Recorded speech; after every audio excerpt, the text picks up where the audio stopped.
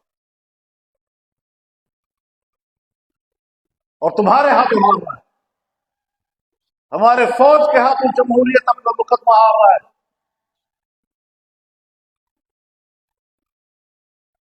تمہارے انتخابات پر کوئی اعتماد کرنے کو تیار نہیں ہے۔ جمعیت واحد وہ جماعت کہ جو موقع اس نے 2018 میں لیا تھا 2024 میں وہی موقع۔ ہمارے کچھ دوست چلے گئے حکومت بنانے میں، لیکن الحمدللہ یہ قبول۔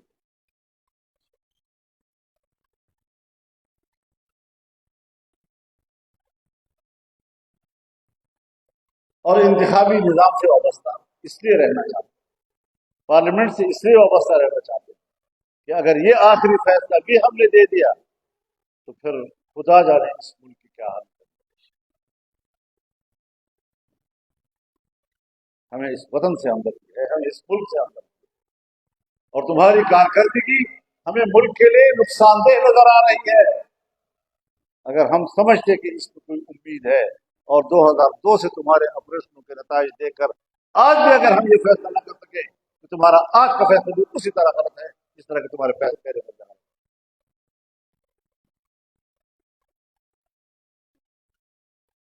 تو یہ باتیں صرف میں یہاں نہیں کہہ رہا ہوں، پارلیمنٹ میں بھی، اور اسی لیے میرے پہنچنے سے پہلے میٹنگ ختم کر دی، یہ آئے گا تو سامنے کہے گا۔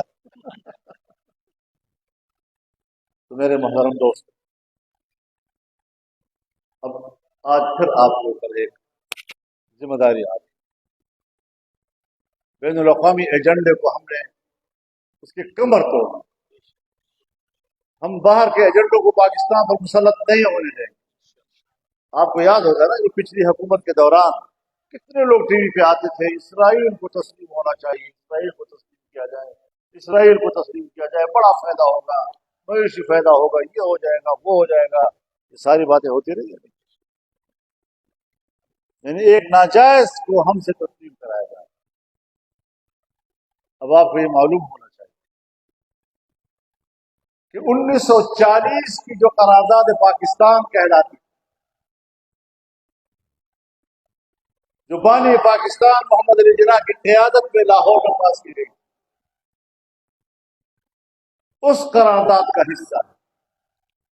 اس زمانے میں اسرائیل تو نہیں بنا تھا، لیکن فلسطین کی زمینیں خرید رہے تھے یہودی اور وہاں بستیاں قائم کر رہے تھے، جس پر دنیا میں احتجاج ہو رہا تھا۔ تو اس قرارداد میں کہا گیا کہ فلسطینی سرزمین پر بستیاں، یہودی بستیاں بنانا، یہ ہم فلسطینیوں کے مستقبل کے لیے خطرناک سمجھتے ہیں، اور ہم فلسطینیوں کو شانہ بشانہ اس قرارداد میں کہا۔ اور پھر پاکستان 47 میں بنی، اور 48 میں اسرائیل بنا۔ تو اسرائیل کے پہلے صدر نے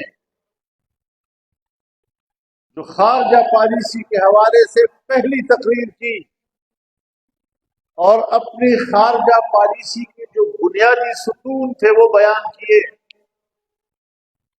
بنیادی اصول بیان کیے، اس میں ایک بنیادی اصول یہ تھا کہ اسرائیل کا مقصد دنیا کے نقشے پر ابھرنے والی ایک نئی مسلم ریاست کا خاتمہ ہے، اور پاکستان اس بیچ میں کوئی اور ریاست قائم نہیں۔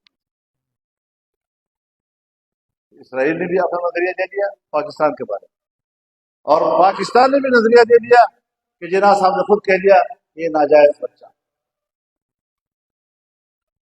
ہم تسلیم نہیں کریں گے۔ کیا جواب بنتا ہے جو لوگ جناح صاحب کا نام لے کر ٹکڑے کماتے ہیں؟ ان سے پوچھتا یہ کون سی وفاداری ہے؟ پاکستان کا مفاد ہوگا، پاکستان کا مفاد ہوگا۔ تو ہم نے کراچی میں ملین مارچ کیا، جمعیت علماء اسلام نے ملین مارچ کیا، تا حد نظر انسانیت کو اکٹھا کیا، اور اس میں لبنان کے خطیب، مسجد اقصی کا خطیب اور حماس کا لیڈر اسماعیل ہنیہ تینوں زوم پر آئے اور انہوں نے اجتماع اختتام کیا۔ اس کے بعد ان کی زبانیں بند، ذرا کھول کے تو دکھائے زبانیں۔ اب یہ جو دوبارہ ایک دباؤ آ رہا ہے قادیانیوں کے حقوق ہوتا ہے، بھائی حقوق کی بات نہیں ہے، مسئلہ یہ ہے کہ کیا وہ آئین اور قانون دونوں کو مانتے ہیں یا نہیں مانتے۔ اگر صوفی محمد کہتا ہے کہ میں آئین نہیں مانتا اور وہ غدار ٹھہرتا ہے، اس کو حقوق ختم ہو جاتے ہیں، تو پھر قادیانی بھی تو آئین کو نہیں مانتا، وہ غدار کیوں نہیں ہے؟ ان کے حقوق کی بات کیوں کی جاتی ہے؟ یہ تضادات ہیں۔ اور کچھ لوگوں نے آج پھر منہ کھولے ہوئے قادیانی بڑے یاد آ رہے ہیں۔ اصل بات یہ ہے کہ کچھ قصور ہمارا بھی ہے کہ ہم نے اس نوجوان نسل کو سن 1974 کے واقعات بتائے نہیں۔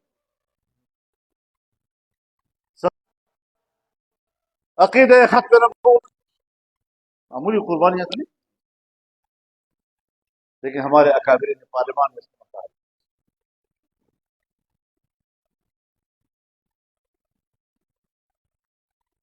اب اس کی لاج رکھیں، اور لاہور مینار پاکستان پر 7 ستمبر کو پہنچنا، کچھ کوشش کرو گے؟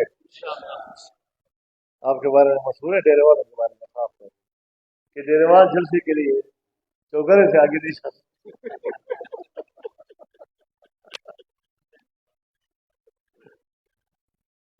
لیکن میں کہتا ہوں کہ جاتے ہیں انشاءاللہ، لاہور تک جائیں گے، اس سے آگے بھی جائیں گے، اگر خود قادیان تک جانا ہوا تب بھی جائیں گے۔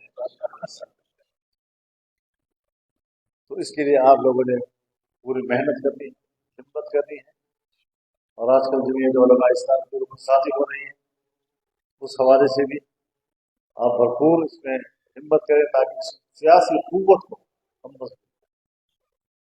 اور یہ میں کہتا ہوں صرف ایک مسلک کی سیاسی قوت نہیں ہے، یہ تمام مکاتب فکر کی سیاسی قوت، مذہبی کاس کی سیاسی قوت ہے جو عوامی حیثیت اختیار کر رہی ہے، اور آج عوام نے تبھی تو دھاندلیوں سے ہمیں پارلیمان سے باہر رکھا جاتا ہے، اور مہا قسم کی دھاندلیاں کی جاتی، مہا دھاندلیاں، صرف اس لیے کہ یہ لوگ پارلیمنٹ میں پارلیمانی قوت تو بن سکے۔ لیکن انشاءاللہ ہم بنیں گے، اور ہم نہیں بنیں گے تمہیں بھی چلنے نہیں دیں گے۔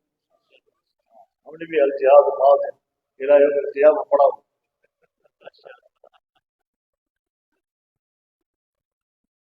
تو یہ جنگ جاری رہے گی انشاءاللہ۔ ہر شعبے میں ہم اپنا کام کریں گے اور اپنی محنت کریں گے، اکابر کی قربانیوں کو رائے گاہ نہیں جانے دیں گے، ان کو زندہ رکھیں گے، ان کے نظریے کو زندہ رکھیں گے، اور نظریے کے لیے کام کرنے کے رویے کو زندہ رکھیں گے۔ اللہ تعالیٰ ہمارا